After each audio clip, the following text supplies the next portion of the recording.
Dahil bukas pa ng gabi ang kanilang flight pabalik sa Pilipinas, kaya nagpasaya sina Seryo at Seiko na lubos-lubosin ng pamamasyal.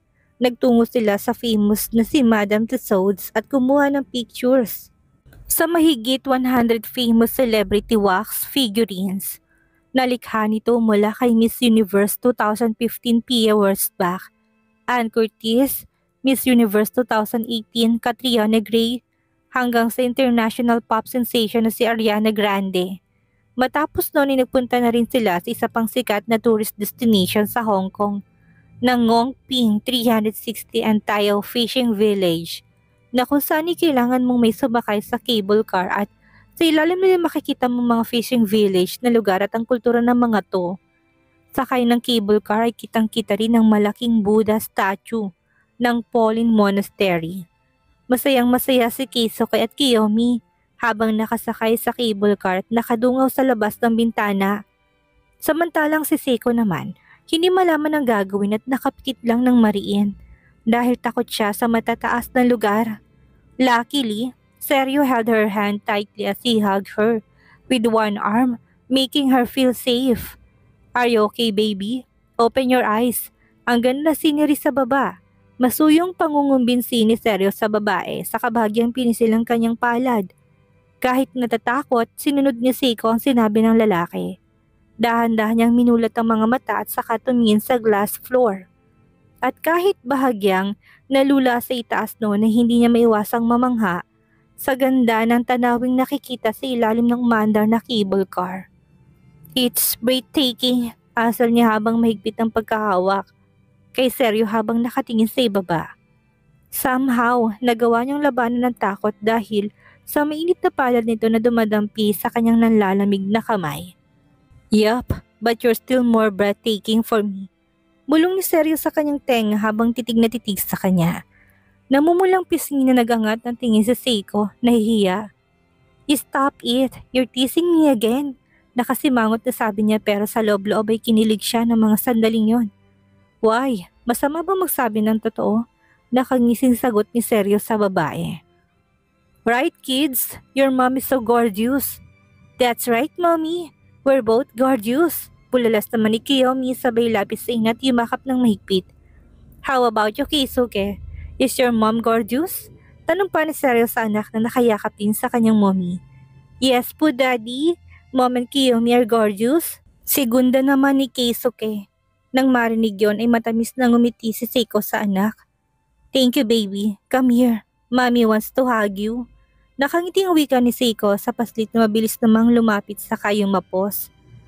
"Okay, our next stop is Noah's Ark. Who's excited?" Masayang tanong ni Seryo sa kambal. "Me daddy!" Mabilis sa sagot ni Kiyomi. "How about you baby? Aren't you excited?" Tanong ni Seryo kay Seiko sa kanilapit ang labi sa tenga nito at bumulong. "Aren't you excited?" Tanong ni Seryo kay Seiko saka inilapit ang labi sa tenga nito at bumulong. "Aren't you excited? I'll make you moan my name tonight." Gumisi pa si Seryo at saka kumindat matapos sabihin yon. Natawa na lang si Seiko sa sinabi niya ni Seryo. Hanggang ngayon, nagugulat pa rin siya sa mga kalokohang kinikilos ng lalaki. Pero kahit na ganun, aaminin niyang mas gusto niya ang Seryo na nasa harapan niya ngayon. Well, hindi naman niya sinasabing ayaw niya sa dating Seryo but she likes him more now because he knows how to express his feelings unlike before. "Puro ka talaga kalokohan," ani Seiko na naiiling na lang dahil sa kapilyuhan ng lalaki. "Sinong may sabing nagbibiro ako?" Tanong ni Seryo na nakataas ang makakapal na kilay, bagamat nakangiti. "Lagi akong seryoso pagdating sa'yo. Alam mo yan." "Okay, seryoso na ko seryoso."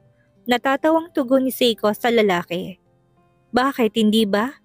"Wala akong sinabi." "I love you." Naumid ang dila ni Seiko sa sinabi niya ni Seryo. Hindi niya alam kung paano sasagutin iyon, lalo pat hanggat maaari gusto na muna niyang makausap si Seichi. Nang sa gayon ay makahingi siya ng tawad at maayos ang gusot sa pagitan nila. Isa pa kung sasagutin niya ng I love you si Seryo, Gusto niyang buong buo na niyang maibibigay ang sarili sa lalaki na walang kahit na anong iniisip. It's okay. You don't have to answer me now. I understand.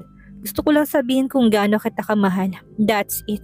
Nakangiting wika ni Seryo sa kamarahan siyang pinisil sa baba. Thank you. Ani Seiko sa kakiming umiti at ginagapang kamay ng lalaki.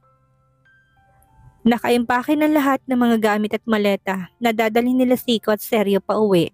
Natutulog ng mga bata dahil halos walang tigil ang mga to sa kakalaro at kakatakbo sa bawat lugar na kanilang pinupuntahan. Talagang kitang-kita nilang dalawa na nag-enjoy ang kambal sa pamamasyal sa bansang iyon. In fact, the twins even told them that they wanted to go back to that country again for vacation. Did you enjoy our vacation here? Masuyong tanong ni Seryo kay Seiko habang magkatabi ang mga to na nakaupo sa 3-seater sofa at nakabalot ng kumutang katawan. How about you? Balik tanong ni Seiko sa lalaki sa kasinandalang ulo sa balikat nito. Of course, wala na sasaya pa dahil kasama ko kayo ng mga anak natin. Sagot naman ni Seryo sabay pulupot ng braso sa bewang nito sa kamarahang pinatong ang babae sa sexy nitong balikat. Mga anak natin. Napakasarap sa tenga, marinig ang salitang yon mula kay Seryo. Noong una, akala ni Seiko ay magiging katulad ng kapalaran niyang mga anak dahil wala itong kikilalaning ama. She was very scared because as someone who grew up without a father, she knew how difficult and painful it was. Thank you, maya-maya sabi ni Seryo. For what? Because you made me feel this joyful feeling that I have never experienced in my entire life. Masuyong sagot naman ni Seryo. Dahil nakasandal si Seiko sa dibdib ni Seryo, kaya dinig na dinig niyang malakas sa tibok ng puso ng lalaki na parang sinasabi sa kanyang nanggaling lahat sa puso ng lalaki ang mga salitang binibitawan nito. Can you hear my heartbeat? Maya-may tanong ni Seryo. Yap, sobrang bilis sa tibok ng puso mo. Sa tuwing kasama kita at katabi, lagi akong kinakabahan at bumibilis ang tibok ng puso ko. Whenever I'm with you and next to you, I always get nervous and my heart skips a beat. Do you know why? Bakit? Tanong ni Seiko na nauutal dahil sa malakas na kabog ng dibdib. Dahil natatakot ako na baka panaginip lang ang lahat at pagdilat ko wala ka na sa tabi ko. Hindi naman ako mawawala sa tabi mo, ani Seiko saka hindi mapigilang haplusin ang gwapong mukha ng lalaki. I know, but still I can't help but to be afraid. Natatakot ako na bigla kang mawala at maulit pang pinagdaanan ko noon. Kapag nawala ka pa sa akin, hindi ko na alam kung kakayanin ko pa. Seiko. Tila hinaplos ang puso ni Seiko ng mga sandaling iyon habang nakatingin sa lalaki. Kitang-kita niya kung gaano to kasincere sa mga salitang binitawan nito. Ano ba? Huwag kang matakot. Promise, hindi na ako mawawala. Dito lang ako sa tabi mo at hindi kita iiwan kahit na anong mangyari. Puno ng damdamin na sabi ni Seiko sa lalaki sa kainabot ang labi nito at masuyong hinilikan. Huwag kang matakot. Promise, hindi na ako mawawala. Seiko kissed the man's lips tenderly to make her feel that her words came from her heart. May ilang segundo rin na nagtagal ang kanilang halikan. Hanggang si Seiko nang una nagbitiw at buong pagmamahal na pinagmasdan si Seryo. Sinapo niya ang magkabilang pisngi nito na kanyang mainit na palad. Don't think too much. Ang importante magkasama na tayo ngayon at masaya, okay? Matamis ang ngiting wika ni Seiko. Marahan namang tumango si Seryo sa kaharap. Okay, good. So asawa na ba kita ulit? Maya-may tanong ni Seryo na ikinamaang ni Seiko. Ha? Sabi ko, asawa na ba kita? I mean, girlfriend na ba kita? Kasabay ng tanong na yun ay maingat niyang binuhat sa kanyang kandungan si Seiko, paharap sa kanya. Ano kasi, tungkol dyan? Gusto ko sanang makausap na muna si Seichi. Tugon ni Seiko na hindi makatingin sa lalaki. Mahal na mahal ni Seiko si Seryo kaya ayaw niyang maging unfair sa lalaki. Gusto niyang buong buo niyang ibibigay ang kanyang puso sa lalaki. And for that to happen, she first has to end everything between her and Seichi in a proper way. Wala silang maayos sa usapan ni Seichi bago siya umalis. Basta ang huling pag-usap nila ay noong tinanong siya nito kung mahal pa ba ni Seryo Umamin siya sa naramdaman dahil hindi niya nakaya pang lokohin ang sarili at magkunwari sa harapan ni Seichi. But after that, hanggang sa umalis sila hindi na sila nagkita pa ng lalaki. May walang breakup na nangyari sa pagitan nila, kaya gano'n na lang ang pagkagusto niya na makausap to. I understand. Tumatango-tango sagot ni Seryo. When I said don't talk to Seichi, I wasn't serious about that. Siyempre, gusto ko magkausap kayo at masettle nyo na kung ano man ang dapat yung pag-usapan. In fact, I want to talk to him also. I want to thank him for taking care of you and our children. Baka sa mukha ni Seryo na seryoso to sa sinasabi kaya naman parang nabunutan ng tinig si Seiko. Ang buong akala talaga niya ay seryoso si Seryo sa pagbabawal nito sa kanya na makipag-usap kay Sechi. Thank you for understanding, Seryo. Ni Seiko. You're welcome, baby. Masuyo siyang hinalikan ni Seryo sa kanyang labi tinapit sa kanyang bewang papalapit. Sinabayan ni Seiko ang halik na yon ng lalaki. Their kisses were slow and without haste, as if they were savoring each other's lips. At the same time, he bit her lip and sucked on her tongue as they exchanged sweet saliva.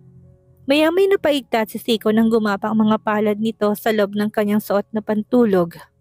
Mainit ang palad kamay nitong humahaplo sa kanya kaya pakaramdam niya ay napapaso siya ng mga sandaling yon. Seryo, usal ni Seiko. Sandali siyang kumawala sa halik na kanilang pinagsaluhan dahil pakaramdam niya mapupugto ang kanyang hininga. Why, anas ni Seryo habang ang paningin ay nakapagkit sa kanyang labi. Maingat pa nitong pinunasan ng laway na nagkalat sa gilid ng kanyang labi. I can't breathe. Okay, take a deep breath and let me do my thing. Nakangising binaba siya ng lalaki sa sofa at inupo. At ganoon na lang ang gulat niya na sumalampak sa marmol na tiles dahilan para pumantay ang mukha nito sa pagkababae niya. Wala sa sariling naitakip ni Seiko ang palad sa private part niya at namumulang buong mukha na tumingin sa lalaki. Ano bang ginagawa mo? Hiyang-hiyang tanong niya. Seiko could see the intense desire in the man's eyes as he tried to remove her hands from her womanhood. I want to eat you, baby, so please let me. At bago pa makasagot si Seiko, ay naramdaman niya na lang nagmamadaling hinubad na lalaki ang sexy tong na suot niya at walong ano-ano'y pinatong ang kanyang mga hita sa balikat nito. Hindi na nakapalagpas si Seiko dahil ang sunod na nangyari ay halos ikabaliw niya. Mariing nakapikit ang kanyang mga mata at nakasabunot ang mga kamay sa buhok ni Seryo. Hindi niya maintindihan ang nararamdaman ng mga sandaling yon. Nakikiliti siya pero at the same time ay para siyang maihi sa pagpapaligayang ginagawa ni Seryo sa kanya. Patubli lang si Seryo at para bang sarap na sarap siya sa ginagawa. Istulad ding musika sa kanyang tengang halinging ni Seiko. Kaya mas lalo siyang ginaganahan. Until her body trembled and she felt something form in her belly. A moment later, a white and sticky liquid came out of Seiko. Arrive at the Philippines.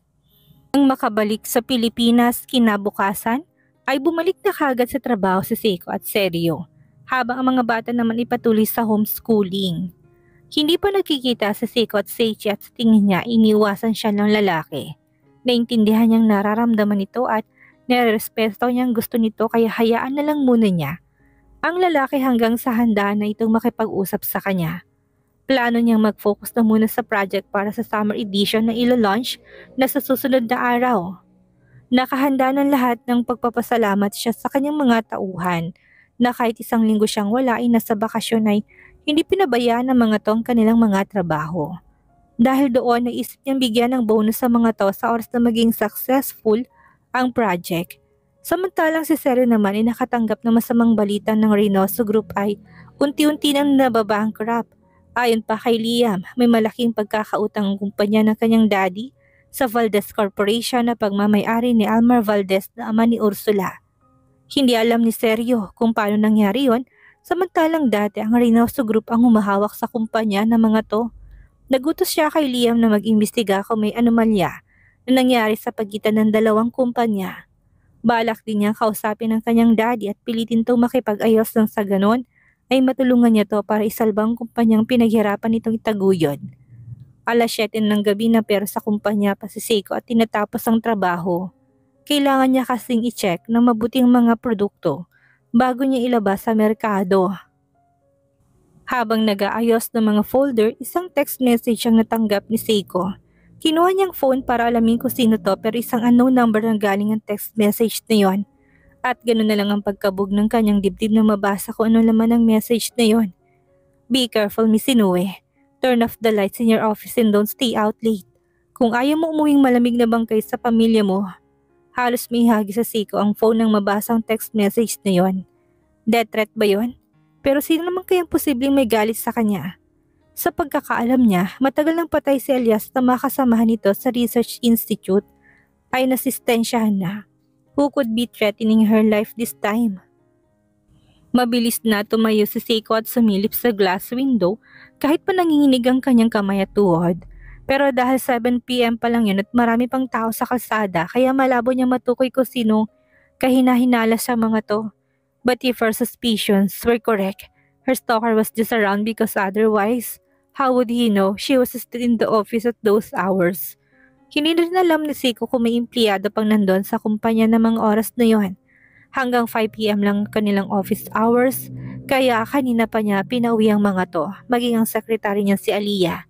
The only person left in the company at that time was their night shift security guard who was probably roving the entire building. Kinakabahan man, pinagpatuloy niyang ginagawa. Kailangan niya tapusin ang preparation dahil bukas ng grand lunch ng K-Fashion. Pero bago yun, nag-text na muna siya kay Seryo at sinabing, "Are you busy? Can you pick me up now, please?" 1 minuto lang ang nakalipas ay tumunog ang kanyang telepono. Senyalis na may natanggap siyang text message. Kagad binasa ni Seiko ang text na makita kay Seryo yun galing. "Okay baby, I'll be there in 15 minutes. Bahagyang kumalma si Seiko nang mabasa yon. Kaya naman pinagpatuloy niyang ginagawa pero habang nagtrabaho ay pa yung tingin niya sa wall clock na nakasabit sa dingding. Hindi niya maintindihan kung bakit hindi siya mapakali ng mga sandaling yon. Kinakabahan siya at the same time ay natatakot dahil mag-isa lang siya sa opisina kaya lihim niyang pinagdasal na sana'y dumating na kaagad si Seryo. Matapos may siya ng reply niya sa text message na yon ni Seiko, mabilis na tumayo si Seryo at dinampot ang susi ng kotse. May kakaiba kasing kutob sa text na yun ng babae. Ayaw niya mag-overthink pero bigla siyang kinabahan ng mga sandaling yon. "Where are you going, Sir Seryo?" Puno na pagtatakang tanong ni Liam nang makitang paalis ng boss. "Susunduin ko si Camille. Ikaw na munang bahala dito."